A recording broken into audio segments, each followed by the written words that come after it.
Pertama, amanah itu boleh jadi anugerah yang datangnya dari Allah Subhanahu wa taala. Yang kedua, boleh jadi amanah itu adalah sebuah ancaman kekotoran buat saya juga seluruh perangkat. Dan yang ketiga, boleh jadi amanah itu adalah sebuah musibah. Maka dari itu, pesan moral ini selalu saya tanamkan dengan staf, berhati-hatilah dalam mengelola sebuah amanah. Yang tahu persis kami itu sebagai Ketua Umum PMII Sumatera Selatan, kemudian terakhir beliau ini wakil ketua kalau nggak salah, wakil ketua di DPD KNPI Provinsi Sumatera Selatan.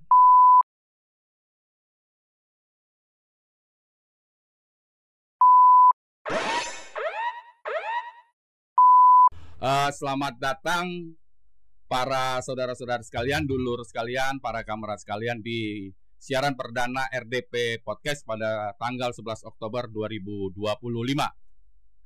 Pada siaran perdana ini, RDP Podcast mendapat suatu kehormatan. Kehormatan yang luar biasa, yang mulia. Kita kedatangan penguasa Kota Palembang, Dr. Andes Ratudewa MSI, Wali Kota Palembang 2025-2030. Selamat datang Pak Wali. Waalaikumsalam warahmatullahi wabarakatuh. Di RDP Podcast ini. Dan juga kita didampingi teman saya nih, aktivis senior Malang Melintang, cukup tua umurnya, lama berkecimpung di KNPI, kemudian berbagai macam aktivis sosial, politik, ya galak juga demo, sering-sering juga demo menyuarakan apa yang harus disuarakan, apa yang memang diinginkan oleh rakyat Kota Palembang disuarakan oleh Bung Umar Yuli Abbas. Selamat datang Bung Umar Yuli Abbas. Terima kasih. Assalamualaikum warahmatullahi wabarakatuh, teman-teman. Oke. Sebagai perdana, sebenarnya bukan pertanyaan sih. Statement perdana dari RDP Podcast adalah Pak Wali. Tanggal 20 Februari 2025, seorang Ratu Dewa dilantik menjadi Wali Kota Palembang di Istana Negara. Kesan Pak Wali setelah dilantik atau ketika dilantik di Istana Negara seperti apa? Ya, kalau bicara kesan, memang ini adalah sebuah amanah besar bagi saya. Bagi saya juga konsep amanah itu 3 hal. Pertama, amanah itu boleh jadi anugerah yang datangnya dari Allah Subhanahu wa taala. Yang kedua, boleh jadi amanah itu adalah sebuah ancaman kekotoran buat saya juga seluruh perangkat. Dan yang ketiga, boleh jadi amanah itu adalah sebuah musibah. Maka dari itu, pesan moral ini selalu saya tanamkan dengan staf, berhati-hatilah dalam mengelola sebuah amanah. Ketika amanah itu melenceng, maka pasti terjadi hal-hal yang tidak diinginkan. Untuk itu butuh sinergi, butuh kolaborasi, butuh kerjasama dengan seluruh stakeholder dan elemen masyarakat pasca dari saya 20 Februari 2025 kemarin dilantik. Sebagai bagian dari perjalanan hidup, secara pribadi saya sedikit banyak tahu garis perjuangan seorang Dr. Andes Ratudewa. Dulur sekalian, Dr. Andes Ratudewa bukannya datang ujuk-ujuk menjadi seorang wali kota. Kami mengetahui persis sejarah panjang perjalanan seorang Dr. Andes Ratudewa. Beliau adalah aktivis pemuda, pernah ketua PMII, kemudian juga aktivis 98, ya sama seperti kami berdua ya, Bung Umar ya. Kemudian menjadi PNS biasa di Dinas Penerangan ya, Pak Wali ya. Dinas Penerangan, kemudian menjadi Kasubag Protokol, Kabag Protokol, kemudian juga itu di provinsi, kemudian juga ke Kota Palembang menjadi Kabag Protokol, kemudian menjadi kepala Badan Perizinan, Dinas Perizinan Kota Palembang, kepala Badan SDM atau kalau dulu disebut BKD, kemudian menjadi Sekda, PJ, dan kemudian menjadi wali kota. Perjalanan panjang ini menurut Bung Umar terhadap Pak Wali Kota Palembang ini seperti apa sih? Kalau kami sebagai pemuda mengenal sosok seorang Ratu Dewa itu adalah seorang birokrat yang awalnya dari seorang pegawai yang cukup sederhana, yang selalu mengemban suatu amanat dengan rasa tanggung jawab. Nah, jadi jiwa kesederhanaan seorang Ratu Dewa yang kami lihat dari awal kancah beliau selaku orang organisasi, baik itu di PMII, kemudian di kemahasiswaan. Yang tahu persis kami itu sebagai Ketua Umum PMII Sumatera Selatan, kemudian terakhir beliau ini wakil ketua kalau nggak salah, wakil ketua di DPD KNPI Provinsi Sumatera Selatan. Nah, tapi di penghujung kepengurusan KNPI beliau ini sempat mencalonkan diri, tapi karena situasi kondisi, tapi karena dalam perhitungan kami waktu itu beliau ini seharusnya menjadi ketua KNPI. Nah, tapi karena ada sesuatu lain hal, karena proses demokrasi, proses politik, beliau sempat mengundurkan diri ketika pencalonan ketua KNPI kalau tidak salah tahun 2000, Pak Wali ya. Nah, disitulah kami mengenal sosok seorang Ratu Dewa yang aktif di organisasi, kemudian sederhana dalam penampilan, lalu bertanggung jawab setiap sisi pekerjaan yang diemban oleh beliau. Itu yang kami pandang selama ini. Kalau seperti itu kan artinya apa ya? Bahwa pengalaman berorganisasi itu menjadi sebuah modal, artinya untuk siapapun itu, khususnya generasi muda, anak-anak muda Kota Palembang, Gen Z, Gen Alpha atau sebutannya, bahwa jangan takut berorganisasi, artinya bahwa sekolah formal, sekolah akademik itu perlu, tetapi pengalaman di luar sebagai proses ejawantah dari apa yang kita dapat di akademik itu memang sangat berpengaruh ya, Bung Umar ya. Iya. Pak Wali juga kita tahu adalah sosok yang humble, rendah hati, kemudian mau membaur. Bahwa ada istilah Pak Wali, seorang pemimpin itu bisa mengerti rakyatnya ketika dia lahir dan besar tidak di balik tembok istana. Dan seorang Ratu Dewa bukanlah sosok yang lahir di balik tembok istana. Banyak orang yang menyampaikan ke saya. Apakah menurut Pak Wali itu benar? Ya, kita bicara idealisme ya. Jadi kalau konteksnya bicara idealisme, memang organisasi itu adalah bukan dalam konteks tujuan utama. Sederhana sebenarnya konsep saya dulu, tadi sudah disebut Pak Rudi juga Pak Umar, bahwa memang saya begitu tamat SD langsung merantau ke Palembang, SMP, SMA sampai ke perguruan tinggi S1 dan serata 2. Pengalaman organisasi menempa saya 3 hal, boleh jadi itu adalah sebuah cari pengetahuan, terus cari teman, cari sahabat, dan yang ketiga adalah pengalaman yang tidak pernah terlupakan. Ya, runtang-runtung di organisasi saya kira memberikan kesan dan bekas tersendiri sampai dengan saya selesai S1, S2, dan juga ya namanya masyarakat marginal, saya masyarakat pinggiran, masyarakat grassroots yang dari kota datang ke dari desa datang ke kota. Ya tahu sendirilah Pak Rudi, Pak Umar, gimana yang namanya merantau. Hidup dari bedeng satu ke bedeng yang lain, dari tempat kos satu ke tempat kos yang lain. Ya alhamdulillah syukur memang prestasi baik di sekolah maupun di universitas juga tidak perlu terlalu memalukan. Tetapi kesan yang saya dapat bahwa artinya kita harus berpijak kepada hal real dan konkret yang dialami oleh sebuah masyarakat.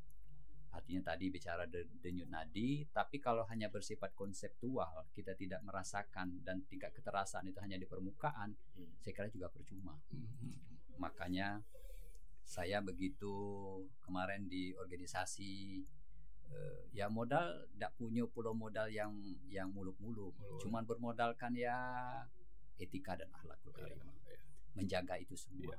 Bagaimana menghormati senior, bagaimana ketika dikasih amanah saya jalankan dengan baik, Ya biasalah umpamanya kita ngantarkan surat dari A ke B, C ke C ke tempat-tempat yang lain, cak mano masang bendera, semuanya itu saya alami semua. Ya, proposal. Ya, proposal, Ah, ngedar proposal. Ketika jadi birokrat, saya naik motorway Iya. berdua sendiri berhari-hari, mulai dari jam 7:30, begitu selesai apel keliling, kapan balik jam 4. Terus begitu mau buka ekspedisi, saya ingat betul Pak Perdamaian si lain namanya, sama-sama saya, dan itu saya cari sampai sekarang Pak Perdamaian. Saya Oh. ingat kami berdua. Bermotor. Itu prinsip saya Pak Umar. Jadi kalau teman saya SMP saya cari sampai dengan sekarang alhamdulillah ketemu. Teman saya satu bangku, teman saya SMA saya cari. Teman-teman saya kuliah saya cari semua. Ya, itulah yang bisa saya ingin ketika temannya ini sukses, saya juga ingin mengajak teman-teman saya juga. Betul, Yuk kita betul. sama-sama. Sepakat. Tetapi masalahnya kadang teman-teman saya ini minder itu. Padahal Ratu Dewan masih cak itulah, tidak perlu ada hati perlu besar-besar. Bagi saya itu jabatnya itu bisa hilang, bisa pergi. Sesaat galau. Saya tidak kata yang kekal, kata yang kekal. Bagi saya itu konsep amanah. Tadi kata Bung Rudi, ya yang penting kita merasakan denyut nadi dari masyarakat marginal, masyarakat Kristen. Terus tantangannya kan gini kan, Pak Wali kan dulu kan seorang aktivis ya. Iya. Bukan mungkin. Dulu 98 saya ingat kita sama-sama aksi nih, turun aksi nih, demo ya. Menolak atau istilahnya menolak berlanjutan Soeharto memimpin waktu itu ya. Terus meminta reformasi. Sekarang pasti di demo juga kan? Iya. Gimana perasaan Pak Wali? Dulu pendemo, ya nggak? Aktivis 98, jadi wali kota, sekarang di demo. Ya bagi saya itu adalah sebuah masukan yang konstruktif buat kita. Disikapi saja secara normal. Tetapi di saat saya seperti kata disinggung oleh Bung Umar tadi, bagaimana ketika saya ingin memecah sebuah kebekuan waktu itu dari kalangan organisasi Islam, organisasi mahasiswa yang tidak pernah bisa masuk untuk pencalonan KNPI. Akhirnya saya memecah kebekuan itu, lahirlah sosok Ratu Dewa kepengen mencalon. Alhamdulillah syukur seluruh organisasi keagamaan solid mendukung kita. Terus organisasi mahasiswa solid untuk mendukung kita. Kemenangan jujur saja sudah di depan mata. Tetapi sekali lagi hegemoni kekuasaan begitu kuat. Kekuasaan saya dipaksa untuk mundur waktu itu. Untuk mundur ya oke lah. Penguasa sedang hegemoni kekuasaan begitu tinggi, saya mundur.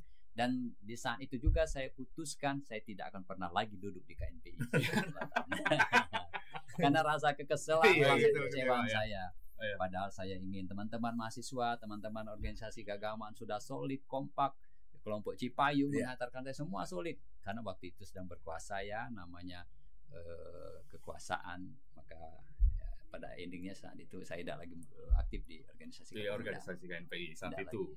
Sampai sekarang saya tidak lagi. Tahun-tahun sesudah reformasi kan itu kan sebenarnya? Iya, sudah reformasi. Oh, berarti 2000 ya? Tahun berapa? Tahun 2000-an. 2000 ya?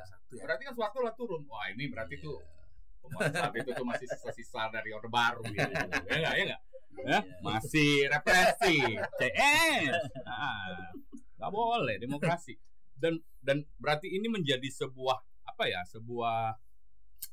bekal bagi seorang Ratu Dewa ketika ada organisasi di kota yang mungkin coba kalau bahasa saya sih berakrab ria dengan kekuasaan.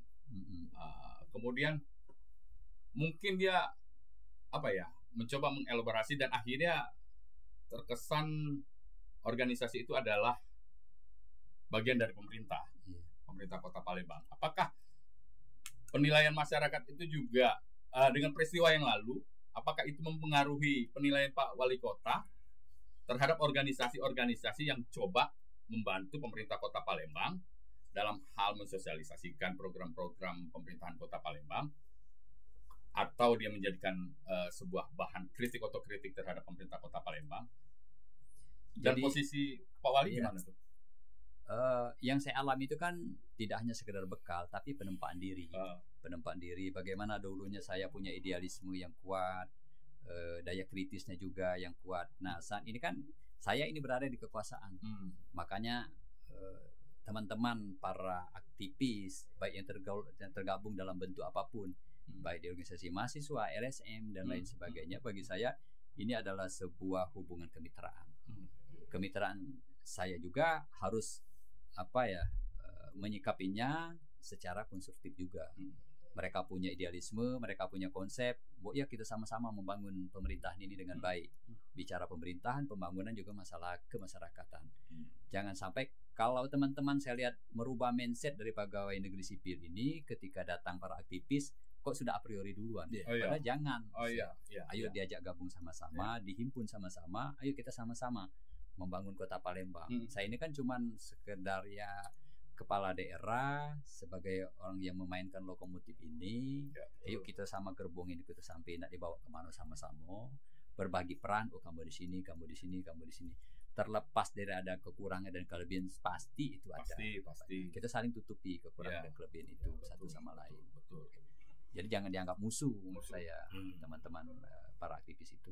Nah, salah satunya Bung Umar nih, ya kan? Apa namanya? Salah satu tokoh pemuda. Sebenarnya sih nggak muda-muda lagi ya, Mar ya. Sebenarnya bukan tua sih sebenarnya, dewasa. Oh, dewasa. Dewasa mentok tapi. Dewasanya mentok kayak pala 5. Menurut Bung Umar sendiri gimana? Mungkin selama ini kan pernah pasti ada pengalaman ya. Pengalaman. Mungkin satu sisi pernah sepemikiran lah dengan seperti yang disampaikan Pak Wali tadi, sepemikiran dengan OPD-OPD-nya. Mungkin kadang juga agak berseberangan dalam konsep maupun pola kerja OPD-OPD tersebut. Menurut Bung Umar sendiri gimana sih seharusnya para aktivis menyikapi itu? Jadi begini Bung Rudi. Yang pertama, kawan-kawan aktivis, boleh katakan LSM apapun organisasi, ya ketika mereka melakukan aksi unjuk rasa, artinya mereka berdemokrasi dalam hal ini. Kenapa kawan-kawan aktivis LSM apapun organisasinya menyampaikan demo unjuk rasa? Karena sering terjadi komunikasi yang tersumbat dengan pemerintah. Pemerintahnya apa nih? Artinya seperti ini. Misalnya ada kebijakan-kebijakan pemerintah yang memang belum sempat nih disosialisasikan kepada masyarakat, sehingga kalangan aktivis menilai itu kadang salah. Nah, komunikasi dulu dong, dengan pemerintah. Ya, pemerintah juga tidak melarang adanya penyampaian pendapat di muka umum, demo segala macam. Tapi pemerintah juga inginnya tidak hanya mengkritisi, tapi sedikit memberikan solusi. Kita berharap ke depan mungkin kawan-kawan tidak hanya mengkritisi, tapi memberikan solusi yang membangun lah bagi pemerintah. Itu yang pertama. Yang kedua, mohon maaf, mungkin kami dan kawan-kawan aktivis sering hanya menyampaikan hal yang berbau negatif. Kekurangan saja. Tapi kita juga kadang lupa, Bu Rudi. Mungkin lupa bagaimana sih pemerintah ini sering membuat kebaikan-kebaikan. Nah, itu kurang tersampaikan. Ya, betul. Nah, jadi ya mohon maaf, pemerintah Kota Palembang dengan kawan-kawan aktivis perlu semacam selalu berkomunikasi. Ada ruang terbuka untuk saling berkomunikasi, untuk sama-sama mencari solusi. Kalaupun ada hal-hal yang memang dianggap kawan-kawan aktivis, kawan-kawan mahasiswa itu kurang sejalan dengan kepemerintahan. Ya, tentunya mungkin untuk kemaslahatan umat lah, untuk masyarakat Kota Palembang. Saya pikir ya memang aksi demonstrasi unjuk rasa itu tidak diharamkan. Betul. Tapi lebih baik dan elegan kalau seandainya pemerintah daerah itu memberikan ruang terbuka untuk berkomunikasi, dan kami kawan-kawan aktivis mungkin tentunya akan siap untuk berkomunikasi. Seperti itu, Bang Rudi. Artinya ada budaya atau tradisi kritik otokritik. Iya. Artinya ketika mahasiswa ataupun elemen aktivis NGO LSM menyampaikan kritik juga harus dilengkapi dengan data, mungkin ya kan, kemudian juga dengan solusi yang baik, yang konstruktif gitu kan. Tradisi-tradisi itu memang harus dibiasakan menurut saya. Aku sepakat tuh Bung Umar, ya kan. Artinya katakanlah kalau memang program itu baik ya katakan baik gitu loh. oh ini program ini baik, ya udah harus jujur juga dong, katakan baik. Ya, dan kan? kita kawan aktivis harus support. Iya, harus support. Tapi memang kalau ada kekurangan atau salah ya berani katakan disampaikan. salah. Yang benar adalah seperti ini gitu Ya. loh, ya kan? Tapi kan ini menjadi sebuah menarik juga, budaya tradisi kritik otokritik ini kan terbangun dengan baik di pemerintah Kota Palembang. Saya lihat di Kota Palembang, artinya tidak ada tindakan represif. Tidak ada tindakan represif dari pemerintah Kota Palembang terhadap seluruh aktivis di Kota Palembang ketika ingin menyuarakan hal ini ke kantor wali kota Palembang. Dan salah satu indikasinya adalah tidak ada tindakan represif itu adalah ketika kemarin tanggal 28 September, ya kan? Sampai tanggal 1 Oktober kan, istilahnya ada Black September dan Black Oktober, aksi mahasiswa saat itu. Dari catatan yang redaksi RDP Podcast terima adalah Palembang adalah kota yang aksi mahasiswanya damai, tidak ada kerusuhan. Itu apa sih dibalik cerita itu, Pak Wali? Mungkin ada pendekatan khususkah dari pemerintah Kota Palembang, atau ada kerjasama elaborasi pemerintah Kota Palembang dengan dengan Forkompinda sehingga bisa coba meredam kerusuhan di Kota Palembang, dan saya nilai saat itu berhasil, sehingga aksi mahasiswa mereka bisa bersuara dan kemudian ya sesudah itu tidak ada kerusuhan. Rasanya apa tuh Pak Wali? Ya, pertama tadi kata Bung Umar bahwa silakan saja para aktivis untuk menyampaikan aspirasinya, karena ini adalah sebuah demokrasi. Saya selalu ingat pesan Umar bin Khattab mengatakan bahwa kalau saya berjalan di atas kebenaran, tolong bantu saya. Tapi kalau saya berjalan di atas kebatilan, tolong luruskan saya. Mungkin dalam konteks itu teman-teman para aktivis mencoba mengingatkan, tetapi harus punya konsep. Sehingga tawarannya adalah hal-hal yang bersifat konstruktif, tawarannya itu.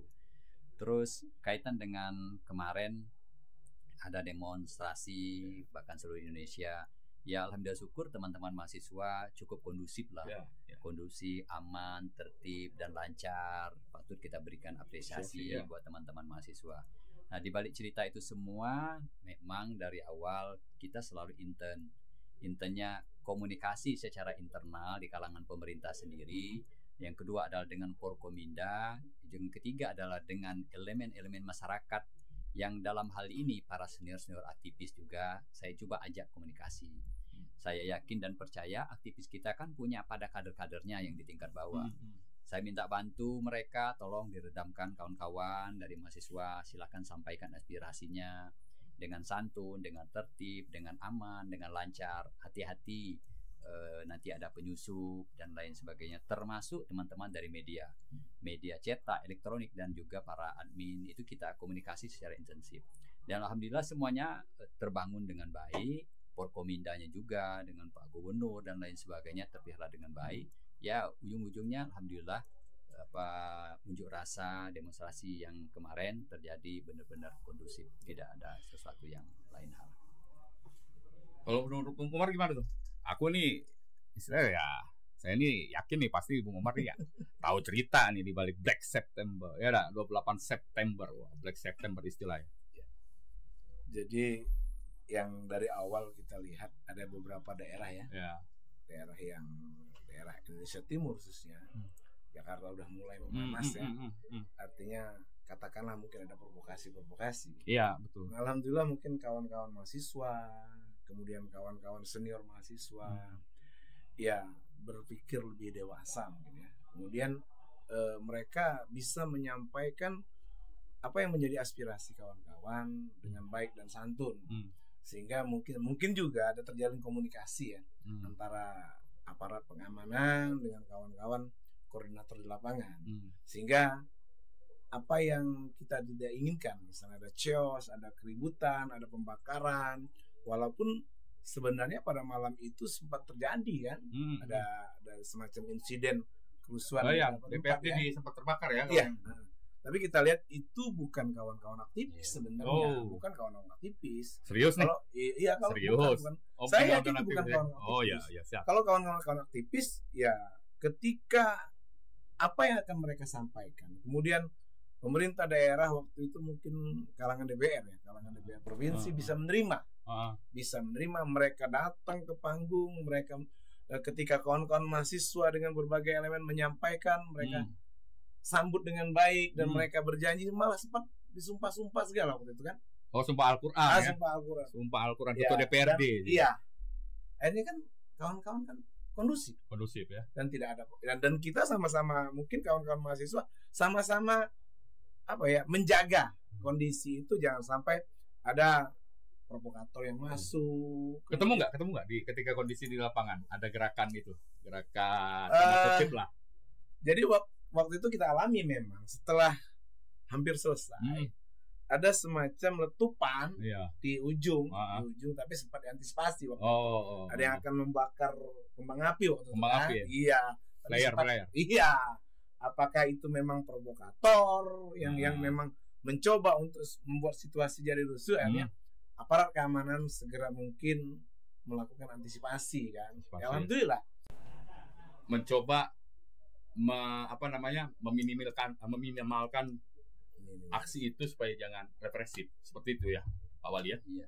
Jadi sebuah kesadaran kolektif yang sudah terbangun dan terpelihara dengan baik, baik di internal pemerintah kota sendiri maupun di kalangan Forkominda sendiri, dan tentunya berbagai macam media dan saluran kita lakukan. Di antaranya waktu itu saya ingat betul di kalangan odol driver online. Begitu kejadian saya langsung komunikasi dengan Kota Palembang maupun provinsi. Bahkan saya kirim secara pribadi uang santunan saya ke yang dapat musibah di Jakarta, walaupun orang tidak banyak tahu kan, saya titipkan. Dan itu benar-benar alhamdulillah sampai.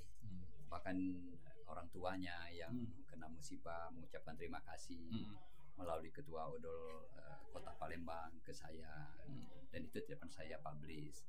Artinya sentuhan kemanusiaan yang menyentuh mereka di kalangan odol itu, bahkan di grup mereka yang begitu-begitu cukup terasa. Dan mereka memandang ternyata sosok Ratu Dewa yang dulunya mantan seorang aktivis paham, ngerti betul suasana kebatinan psikologi ketika terjadi musibah. Biasanya saya selalu begitu saya tanamkan. Nantilah soal dipublish, sentuhan itu saya mainkan terus. Begitu.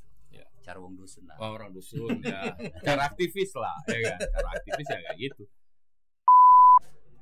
Wali kota itu punya program andalan. Program andalan Pak Wali apa saja sih yang bisa dan akan dirasakan oleh rakyat Kota Palembang? Karena identik Palembang ini kan masuk pikiran, apalagi kalau di luar tuh cuma 3 Palembang nih bagi warga: Ampera, pempek, kriminal. Nah, untuk mengatasi ini dan untuk meningkatkan nama baik lah, aku bilang nama baik atau mengikis nama baik Kota Palembang, apa sih kira-kira program strategis Pak Wali ke depan yang bisa dirasakan langsung oleh rakyat Palembang? Baik, bicara tentang program, memang kita punya visi. Visinya itu mewujudkan Palembang berdaya, Palembang sejahtera yang berkesinambungan. Artinya di sana adalah bicara dalam konteks SDG. Nah, kalau bicara SDG maka semua secara komprehensif termasuk di sana. Bicara pendidikan, bicara kesehatan, bicara masalah ruang terbuka hijau, masalah kemiskinan, semua tercover di sana. Tetapi tentunya kita punya hal yang mendesak sekarang ini adalah soal infrastruktur dan wajah kota. Kenapa saya berbicara ini? Di samping pelayanan dasar tadi, pendidikan, kesehatan, dan sektor-sektor kaitan dengan masalah persampahan, kemacetan, dan juga kemiskinan. Nah, wajah kota ini ada 2 hal. Bisa jadi itu adalah masalah infrastruktur perkotaan, termasuk di sana adalah persoalan jalan, dan juga persoalan masalah taman kota, dan juga kalau malam hari itu kalau bahasa Palembang itu terang benderang galuh. Sementara sampai sekarang kalau bicara terang benderang, kita tahu lampunya baik, titik lampunya hampir 55.000 di Kota Palembang. Butuh pemasangan baru hampir 33 ribuan. sementara yang rusak 3.650 sekian. Nah ini kalau kita kenapa saya bicara lampu, karena ini ada cukup banyak pengaduan masyarakat di sosial media, baik itu secara langsung dengan lurah maupun camat. Ketika saya kumpulkan camat dengan programnya anti mager, walaupun saya belum begitu puas terhadap program ini. Kalau itu diwujudkan, maka seluruh aspirasi masyarakat bakal tertampung. Nah, turunan dari semua itu ada yang namanya Palembang Peduli, Palembang Kerja, Palembang Belaga, terus Palembang Cerdas, Palembang Sehat, dan lain sebagainya. Sekali lagi, memang semua ini sudah jalan, tetapi tingkat persentasenya baru 75%. Dan juga alhamdulillah syukur hampir 8 bulan kami menjabat, tingkat kemiskinan kita yang sebelumnya di periode sebelumnya hampir 11, sekian persen, tetapi sekarang di angka 7,04%. Artinya ada penurunan 1 digit setelah kemarin sempat tembus di angka 10%. Keliru, saya luruskan dikit, sebelumnya 9,7%, sekarang di 9,004%. Belum lagi kita bicara tentang geliat ekonomi. Nah, geliat ekonomi itu maka disinggung oleh Pak Rudi tadi tentang pempek.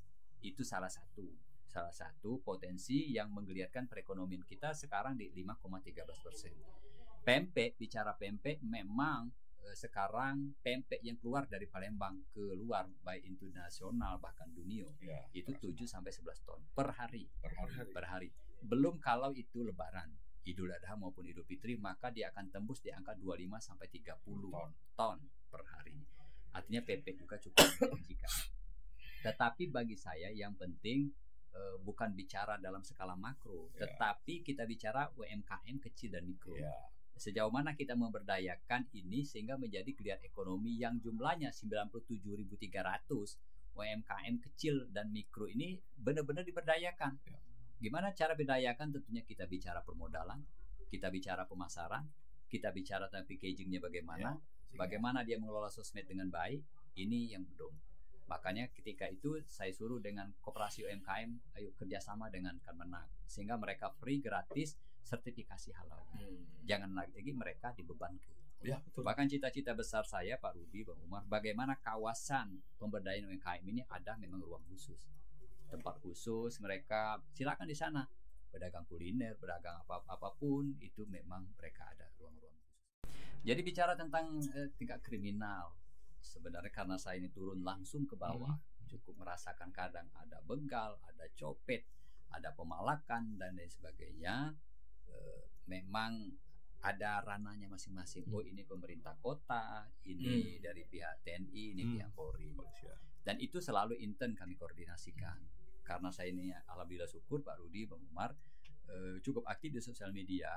Inilah sebagai tempat saya mencari seluruh informasi dan cukup banyak DM, WA, baik itu di Instagram, di TikTok dan juga yang lain-lainnya. Ini sumber informasi cukup kaya, informasi masuk ke saya. Makanya setiap ada tindak kriminal saya langsung connect ke Pak Kapolres Tabes. Maka dalam waktu dekat, sejalan dengan arahan dari Bapak Menteri Dalam Negeri, kita akan hidupkan kembali yang namanya siskabling di tingkat RT, tingkat RW, pokoknya di tingkat masyarakat kelas bawah. Yang kedua, kita ingin berdayakan lagi masyarakat, kelompok-kelompok adat, para tetua kita. Kenapa ini perlu dan penting? Ini biasanya cukup efektif. Ketika terjadi kelompok tawuran seberang Ulus, seberang Ilir, nah ini terjadi, maka tokoh masyarakat, para pemangku adat yang berperan ini, yang selama ini agak sedikit vakum. Nah ini kita bangkitkan lagi sehingga bisa optimal. Nah sentuhan-sentuhan ini jadi jangan hanya kita menyentuh mereka dengan tindakan-tindakan yang memang sifatnya represif, tetapi kita ajak dulu mereka bergabung. Kemarin alhamdulillah syukur vandalisme itu saya minta dengan teman-teman dari kalangan aktivis juga, ayo rangkul dulu mereka, ajak sama-sama, ayo lomba sama-sama. Nah ini sentuhan ini mereka tersentuh dan beberapa tempat space tertentu vandalisme sedikit berkurang karena mereka kita ajak. Kalaupun mereka setelah kita ajak tidak mau, maka kita adakan tindakan yang lebih keras. Makanya vandalisme itu izin Pak Wali, yang di simpang itu ya Caritas ya. Ya sudah mulai jalan. Nah mungkin dalam waktu dekat saya juga akan gandeng itu karena di depan Putih Kayu cukup panjang itu, Oh, 45 meter. Nah, Ya, silakan mereka berkreasi, Kreasi di berkreasi. situ. Kreativitas mereka kita hargai dan juga mereka kita kasih uang. Oh. Kasih uang, mungkin juga mereka nanti ada biasanya cukup banyak, termasuk di space-space tertentu. Nah, saya lihat di kalangan barat itu ini sudah tumbuh dan berkembang. Ya, Nah, mereka kan punya kreasi ini. Kita kreasi hargai ya. mereka. Karena kan betul lukisan dinding ini kan mural ini kan Iya, murah. sebuah tren Kreasi. baru kan, Punya seni. seni baru di kalangan anak muda kayak gitu Iya. kan, dimana biasanya mereka mengekspresikan apa yang ada gejolak di dalam hatinya kayak gitu. Ada yang protes seperti itu Iya. kan. Nah, bicara tentang tadi program Palembang Gerja, Palembang Iya. Belaga segala macam kan, kepemimpinan ini kan 5 tahun nih. Iya. Kepemimpinan ini 5 tahun. Apakah ada dari Pak Wali sendiri umpamanya dalam 5 tahun ini apa sih yang akan kucapai dalam 2 tahun ini, 2 tahun pertama atau 1 tahun pertama, 2 tahun kedua, tahun ketiga seperti apa? Apakah dibikin program per tahun atau memang kita bicara langsung gradual seperti itu? Saya tetap ada skala prioritas. Hmm. Makanya skala prioritas tadi infrastruktur dan wajah kota. Ah, ah. Ini mau tidak mau harus kelar di 1 tahun yang pertama. Hmm. Bicara tentang taman kota, infrastruktur soal jalan, semua yang termasuk masalah lampu, minimal sudah ada perubahan. Ya. Ini dulu. Baru kita bicara tahap kedua, kita bicara tentang bila perlu pengurangan dengan angka kemiskinan tadi. Oh, iya. Bagi saya ini penting, walaupun ya ada penurunan 9,sekian%. Tetapi mohon maaf saja karena saya turun langsung ke lapangan, orang miskin ini cukup banyak. Betul. Bicara orang miskin di Kertapati, di Gandus, Iya. Matang Borang, Betul. Kalidoni cukup banyak. Nah, sentuhannya seperti apa? Paling tidak kita sanitasinya bagaimana. Terus kita bicara lagi rumah yang tidak layak huni itu hampir 3.600-an. Masih cukup banyak. Nah, ini juga jadi program-program prioritas yang berikutnya. Baru di tahun ketiga kita akan bicara tentang masalah infrastruktur sarana prasarana olahraga. Apa itu? Palembang belum punya sarana prasarana olahraga yang representatif. Katakanlah gedung-gedung sepak bola yang representatif dan juga gedung-gedung lain. Kita punya lapangan Hatta. Lihat sendiri lapangan Hatta terbengkalai. Ya. Kita bicara lapangan Kamboja. Iya. Lihat sendiri. Ya. Tidak terurus, terbengkalai. Nah, ini juga di tahun kedua nanti akan jadi prioritas. Di samping kita akan menata kembali yang namanya dunia pariwisata. Oh, pariwisata, Nah, betul. keinginan kami berdua dengan Pak Prima Salam nanti di pinggiran Sungai Musi itu kita tata, kita buat menari, dan juga ini menjadi prioritas kami. Kita bicara dulu wisata pada aspek penataan Sungai Musi, karena itu yang menjadi urat nadinya. Iya. Nilai jualnya buat kota Palembang. Ya, aku sepakat tuh Pak Wali, karena kan ya kita ambil contoh nggak usah jauh-jauh lah di Asia Tenggara umpamanya. Bangkok itu ya hampir sama wajahnya dengan Palembang. Dia besar tumbuh karena adanya sungai. Iya.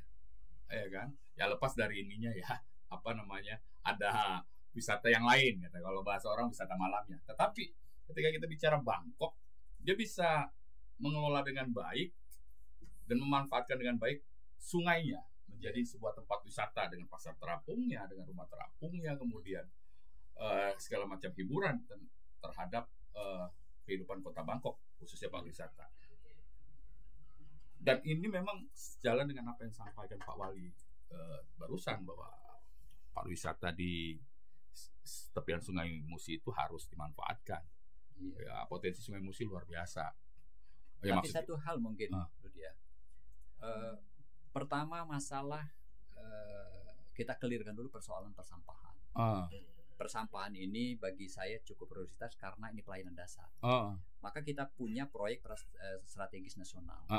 PSN. DPSL juga akan memberikan energi listrik yang terbarukan. Insinerator ya.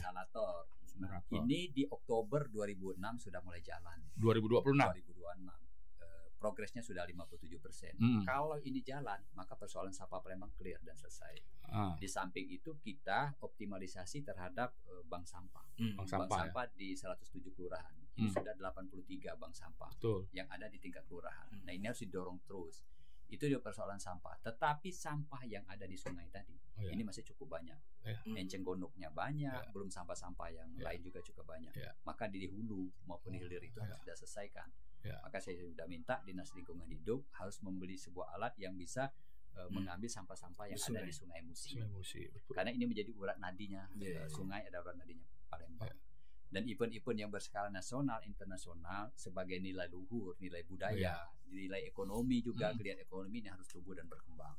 Nah, belum lagi kita bicara banjir, genangan air cukup tinggi. Nah, bicara banjir ini, alhamdulillah syukur di periode awal kemarin kita ada pendekatan dengan Kementerian PU. Saya ingin selesaikan di 3 kecamatan. Bicara di Kemuning, bicara tentang Ilir Timur 1 dan Ilir Timur 3. Ini selesai persoalan banjir. Nah, ini sudah mulai membangun. Total omsetnya tidak tanggung-tanggung, hampir 700 miliar. Dana ini adalah dana dari Kementerian PU atas pinjaman dari World Bank. Ini yang mengincar cukup banyak di Indonesia. Alhamdulillah syukur ketika saya paparan, saya yakinkan dengan data dan fakta, saya katakan bahwa saya ini pelaku langsung. Turun ke lapangan langsung. Banjirnya Becak Mano nih yang terjadi batas pinggang, bahkan saya tampilkan semua foto-foto di sana. Karena waktu itu berkompetisi 2-3 provinsi yang menginginkan itu, tetapi alhamdulillah kita didengar dengan argumen, dengan data yang lengkap, akhirnya kita dapat. Nah, ini udah jalan. Kalau ini sudah jalan secara bertahap 2 kali, menteri sudah 2-3 kali kunjungan. Persoalan das yang paling tinggi itu adalah di Sekibendung. Dan 3 kecamatan di cover, selesailah persoalan banjir. Nah, ini juga menjadi suatu solusi yang kedepannya kembali. Yang ketiga persoalan kemacetan. Nah, yang bicara macetnya saya agak kesel baru di rumah. Jadi kemacetan, di samping kemacetan, walaupun ini adalah salah satu cermin sebagai kota maju, tetapi ketika saya dihadapkan dengan mobil-mobil angkutan yang berskala besar kemarin, saya sudah 2-3 kali. Tetapi sekali lagi saya terpaksa ini ada ranahnya masing-masing. Ini ranahnya pihak kepolisian, ini ranahnya Kota Palembang. Tetapi saya ingin ada penegakan terhadap perwali. Perwali segera. Makanya saya sering jengkel dengan jajaran Dinas Perhubungan ketika jam 21.00 tidak diperkenankan masuk apapun bentuk mobilnya. Dalam konteks mobil angkutan besar. Tidak boleh. Nah, bagaimana solusinya? Maka saya minta Karya Jaya. Mereka jadi kantong parkir di sana. Tetapi sekali lagi Pak Budi Umar, nauzubillah birokrasinya berbelit. Saya katakan dengan Pak Kadishub, sudahlah soal birokrasi itu nantilah. Bagaimana sehari 2 hari ini ada lagi warga Palembang yang meninggal? Siapa yang disalahkan? Wali kota. Daripada wali kota lebih baik aku terobos baik birokrasi berbelit. Yang penting mereka masukkan dulu di kantong parkir Karya Jaya. Nanti setelah jam 21 baru boleh mereka masuk Palembang. Toh Karya Jaya kan sudah ada kan? Sudah ada, masuk ada kan? Tetapi itu memang asetnya pemerintah pusat. Bisa di surat. Pemerintah pusat. Nah, surat sudah jalan, Bang Umar, tetapi jangan nunggu surat mereka. Masuklah dulu di situ. Biar administrasi itu bisa menyusun. Oh, itu punya provinsi ya? Punya provinsi ya. Tapi kan yang ngebangun dulu kan wali kota. Nah, itu punya nasional. Punya nasional. Punya nasional dari Kementerian Perhubungan dan Perhubungan. Itu. Nah, tetapi kita memang punya tapi separuh yang kita itu dikit jalan masuknya baik. Nah, ke dalam itu punya pemerintah pusat. Pemerintah pusat. Kalau provinsi sebenarnya tidak masalah karena punya pemerintah pusat, maka kita bersurat ke Kementerian Perhubungan. Nah, punya aset Pemkot di sebelahnya lagi punya di situ. Benar. Karena itu memang ceritanya. itu kan nganggur. Ya iyalah. Berapa tahun itu? Jadi sebelum dia masuk ke kota jam 21.00 mereka harus masuk kantong parkir dulu. Nah, itu bicara tentang kemacetan. Tapi kan memang gini apa namanya? Ya kadang kita kan memang melihat tronton terus truk apa sih CPO gitu kan lewat lintas kota ngebut lagi. Benar. Ngebut itu lagi Pak Bali kadang. Makanya saya kemarin Pak Budi salah satu solusinya kita harus menggunakan transportasi umum. Menggunakan transportasi umum kita jangan hanya menuntut masyarakat menggunakan transportasi umum. Maka saya berikan seminggu yang lalu surat edaran saya tanda tangan. ASN, P3K dan pegawai BUMD lainnya setiap awal bulan hari Selasa wajib menaik angkot, naik LRT, sehingga mengurangi kredit dan masalah kemacetan. Harus jadi teladan dulu. Karangan PNS. Jadi Selasa mereka bahkan Senin ini juga Selasa saya juga nggak apa-apa naik angkot dulu sama-sama rasakan dulu naik transportasi umum lah. Iya kita biasakan dulu begitu. Karena itulah salah satu solusi untuk mengurangi kemacetan. Karena hampir 23.000 pegawai Palembang ini. Ya, Saya yakin dan percaya mayoritas banyak menggunakan kendaraan pribadi. Tapi ini apa namanya? Transportasi umumnya sudah diperbaiki ya, Pak Wali ya. Sudah siap. Sebenarnya kita punya feeder, punya Transmusi sebagian, terus pemanfaatan LRT juga. Tetapi feeder ini memang kurang 2 koridor. Nah, ini juga sudah kita usulkan. Kita baru ada 7 koridor. Nah, kalau 2 koridor ada penambahan lagi, insya Allah bisa tercover ke seluruh pelosok yang ada di Palembang, seluruh kelurahan dan juga kecamatan. Ya, artinya kan memang ada perbaikan di segi pelayanannya kan, jumlahnya juga. Kemudian baru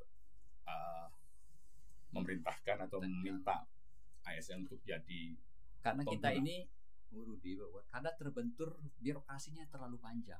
Saya kasih contoh umpamanya kita nak beneri lampu, nak beneri jam di Ampera itu ngakur ke jam kalau bahasa Palembang itu saya harus izin ke Balai Jalan Nasional. Nah, jadi waktu itu ada hujan deras, saya ke Pelaju, nak beneri paret itu baik. Ya sedimennya sudah tinggi, saya harus izin ke Balai Jalan Nasional. Makanya saya sempat kemarin jengkel kan, saya telepon balik jalannya, apapun bentuknya, daripada warga saya kebanjiran, daripada krok dia ke sedimen tinggi. Tidak ada urusan. Termasuk gitu. Iya, betul. Termasuk kita marka-marka jalan. Yang marka jalan itu kan ada jalan provinsi, ada jalan nasional. Saya mau ngecat yang hitam putih itu, yang sudah kumuh berpuluh tahun dan dicat itu harus izin. Itu yang buat kita pusing kan. Padahal kadang kita sudah menganggarkan ini, tapi harus punya izin.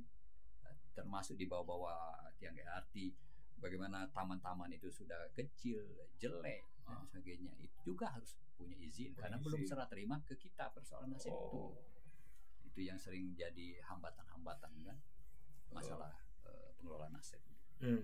Berarti memang apa ya, perizinan ini menjadi sebuah tantangan baru ya. Tantangan baru. Kalau kita paksakan itu dengan mengeluarkan kos APBD, tidak ada proses perizinan, maka dia akan jadi temuan dari BPK. Dianggap salah ya? Dianggap salah jadinya. Jadi dulur sekalian, kawan-kawan sekalian, kampret sekalian, ya itu yang dialami oleh pemerintah Kota Palembang.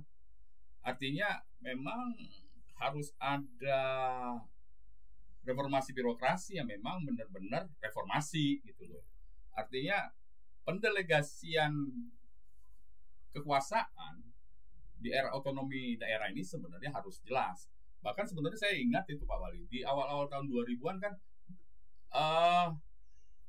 ada wacana waktu itu kan, balai badan, kanwil itu kan sudah dihapus. Ya kan, makanya kanwil itu kan sudah tidak ada lagi kanwil PU. Artinya kan turunannya adalah badan itu kan, balai itu kan, juga harus dianalisa keberadaannya. Toh sudah ada kementerian yang bisa langsung memerintahkan berkoordinasi langsung dengan dinas di tingkat provinsi maupun di tingkat kota. Jadi rakyat Palembang sekalian, ya itu tadi apa yang disampaikan Pak Wali Kota kita, bahwa langkah-langkah cepat seorang wali kota Palembang ini kadang terhalang oleh birokrasi. Itu secara resminya ya, kita lihat langsung adanya birokrasi yang sedikit menghambat proses percepatan pembangunan di Kota Palembang. Nah, mudah-mudahan dengan podcast ini nanti kita akan coba sampaikan juga bahwa harus ada pendelegasian wewenang yang jelas kayak gitu loh. Terus sebenarnya kan semuanya ada di daerah, ada di kota kabupaten di seluruh Indonesia. Bahwa provinsi itu sifatnya adalah koordinasi kayak gitu. Ya, sederhana sebenarnya keinginan saya itu dia. Kita tuh kepengen kaya fungsi miskin struktur. Jadi fungsi-fungsinya itu memang sedikit tapi memang optimal. Makanya saya sering runtang-runtung ke kelurahan kecamatan tuh, saya tidak mau terlalu banyak para dinas Jawa ikut sama saya. Paling saya sama ya ada staf, terus ada ajudan teman-teman media lah bersama saya. Saya pengen para kepala dinas eselon 2, eselon 3 ya, kamu yang penting begawi lah di kantor. Begawi lah baik, soal di jalan biar saya. Ketika terjadi kredit jalan baru sekontek kamu begawi. Saya pengen itu. Harus ya, jangan tadi itu sampai limonada. Iring-iringan bikin macet kan? Agak ringam gitu. Bikin macet lah kadang gerutu ya masyarakat ini. Gerutu masyarakat. Acara apaan sih itu? Jejer-jejer mobil dinas katanya. Tapi udah pakai ini ya. Apa nih namanya? Stombok apa sih? Ya, sekarang sudah dikurangi. Boleh kurangi ya? Tidak boleh. Ya, kalau jangan Berisik sekali. ya, masyarakat memang banyak yang ngeluh masalah itu. Makanya aku sering ada istilah itu umang-umang. Umang-umang, ya. Di hawa-hawa dulu baru kan. Oh, iya. Baru baru jalan.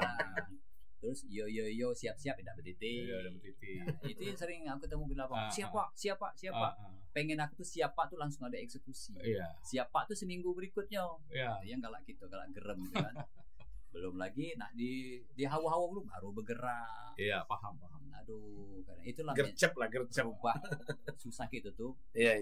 Bang Umar merubah mindset para pemikiran pemerintahan yang ada di pemerintah Ya. kota itu. Ya paling tidak kan kalau Pak Wali kan slogannya gercep. Iya. Kemarin ada program apa? Camat Lurah Anti Gercep. mager. Anti mager. mager.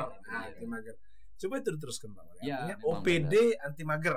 Iya. Jadi OPD itu tidak hanya menerima perintah. Paling tidak OPD punya inisiatif lah, punya Iya. inisiatif. Terlepas apapun tadi, ketika kita ingin memperbaiki jalan nasional, kemudian harus banyak izin segala macam. Karena kan masyarakat ini kan bingung. Masyarakat taunya hanya mengkritik, Iya. justru. Padahal kita harus ada klasifikasinya. Ya, Ada betul. jalan nasional, ada jalan provinsi. Ya. Kan kadang kalau kita jalan Sudirman misalnya, itu kan jalan nasional tuh. Kadang rusaknya jalan Sudirman tuh yang jadi cemoohan pemerintah Kota Palembang. Iya. Padahal kan jangankan untuk memperbaiki jalan itu Pak Wali ya, untuk membenarkan marka jalan tadi aja harus izin. Ngangkat sedimen dia. Ngangkat yang paret yang Paret. tadi harus punya izin. Nah, jadi itu memang kendalanya. Pak Menteri. Dengerin lo curhat kami Kota Palembang nih, yo. Iya, rakyat nih. Oh, ini sudah aku sampaikan dengan Pak Gubernur, sudah aku sampaikan. Terus ada dari komisi berapa waktu dia di pertemuan di Bina Praja di provinsi ini aku sampaikan kondisi ini Pak. Ini aku langsung merasakan Pak. Aku bukan sekedar hal-hal yang kubicarakan bersifat normatif, teori. Tidak, aku ini merasakan langsung. Makanya berani ngomong cak ini. Betul. Tidak apa-apa Pak Wali. Ketika itu bagus dan baik untuk masyarakat, masalah. Iyalah. Iya. Iya. Vox Populis Vox Deo. Para rakyat adalah suara Tuhan. Rakyat bersuara, Tuhan bersuara. Jadi memang harus tahu masyarakat melalui podcast ini barangkali ada kelas-kelasnya. Bagian ya. Jangan hanya masalah politik. Oh, ini jalan Sudirman rusak. Mana Pak Wali kotanya? Iya. Kita juga berharap mengedukasi masyarakat. Di samping pemerintah berperan, ya mbok yo masyarakat tolong juga seperti contoh masalah sampah. Ketika banjir terjadi, mereka juga tolong bantu. Kalau itu sepadan sungai, jangan dekat ke rumah di pucuk sungai. Karena itu juga salah satu akan menimbulkan masalah. Buang sampah jangan basingnya. Sebenarnya itu sudah ada perda. Ini sengaja di sebulan 2 bulan ini coba kita persuasif dulu. Tapi pada saatnya harus kita tegaskan. Karena perdanya sudah cukup lama. Harus ada sanksi lah. Ada sanksi. Jerah yang buang sampah sembarangan. Berarti kan itu kan kita bicara tentang kenyamanan lingkungan kan. Masalah sampah itu adalah kenyamanan lingkungan. Itu yang merasakan langsung adalah rakyat itu sendiri, masyarakat Kota Palembang itu sendiri. Karena bicara lingkungan itu kita bicara masalah ruang terbuka hijau. RTH. Syarat minimal undang-undang kan 30%. Iya, betul. Ini target saya minimal karena baru 13%. Di Palembang Di RTH-nya. Palembang. Ini harus aku kejar. Makanya kita kerjasama kemarin dengan Cermin Kota. Kita di anak-anak sungai yang kemarin 700-an anak sungai ini mengembalikan fungsinya. Nah, sepis ruang terbuka hijau ini harus kita perbanyak. Karena kita harus banyak belajar bagaimana Copenhagen, bagaimana Seoul, Korea Selatan. Mereka semua ramah lingkungan.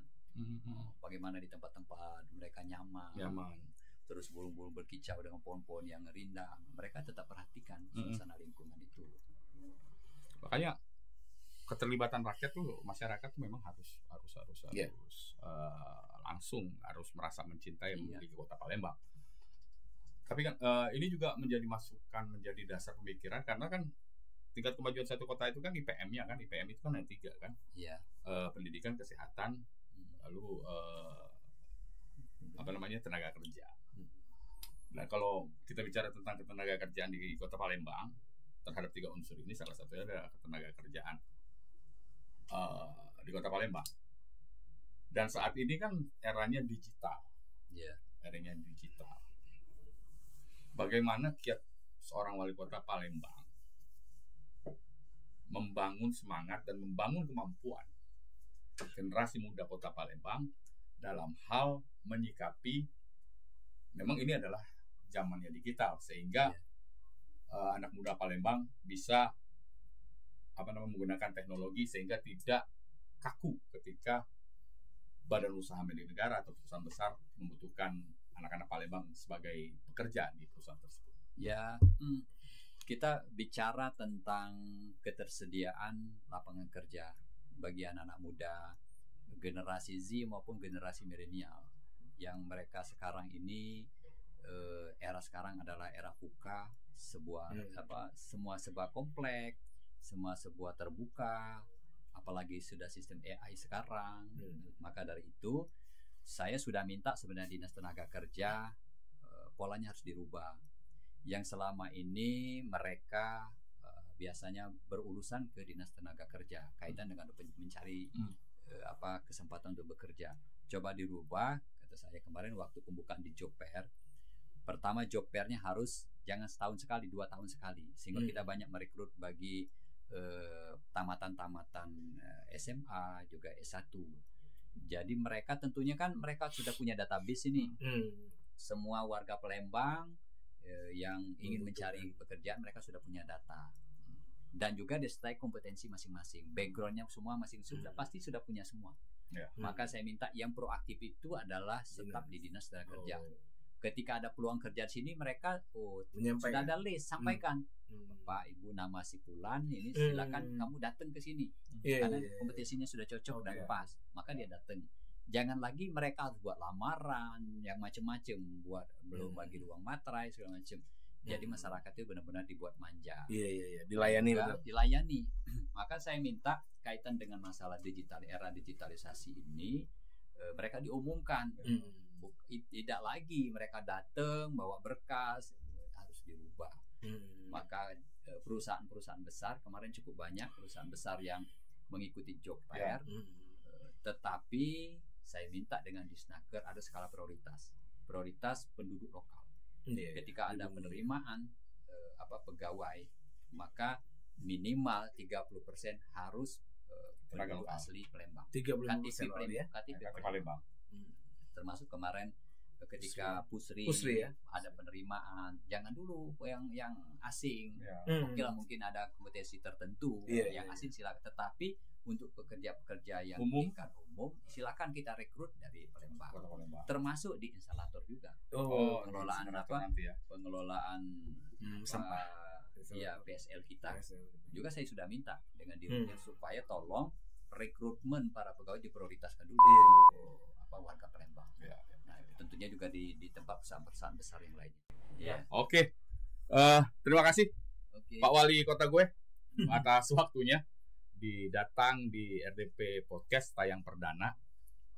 Semoga apa yang kita sampaikan pada hari ini bisa secara mudah diartikulasikan oleh rakyat Kota Palembang, bahwa seorang Ratu Dewa itu memang secara tulus ingin membangun Kota Palembang. Ada seseorang yang menyampaikan ke saya, Pak Wali, orang tua, aktivis tua lah. Dindo, Palembang ini perlu pemimpin yang baik, yang mimpin ya. Terus Mamano, Kak, Ratu Dewa orang baik. Jadi itu rakyat Kota Palembang sama-sama kita dengar tadi semua pemikiran, semua luapan cinta dari seorang Ratu Dewa terhadap kotanya, rakyat yang dipimpinnya. Semoga apa yang dilakukan Ratu Dewa semuanya bisa berjalan dengan baik dan kita rakyat Kota Palembang bisa merasakannya.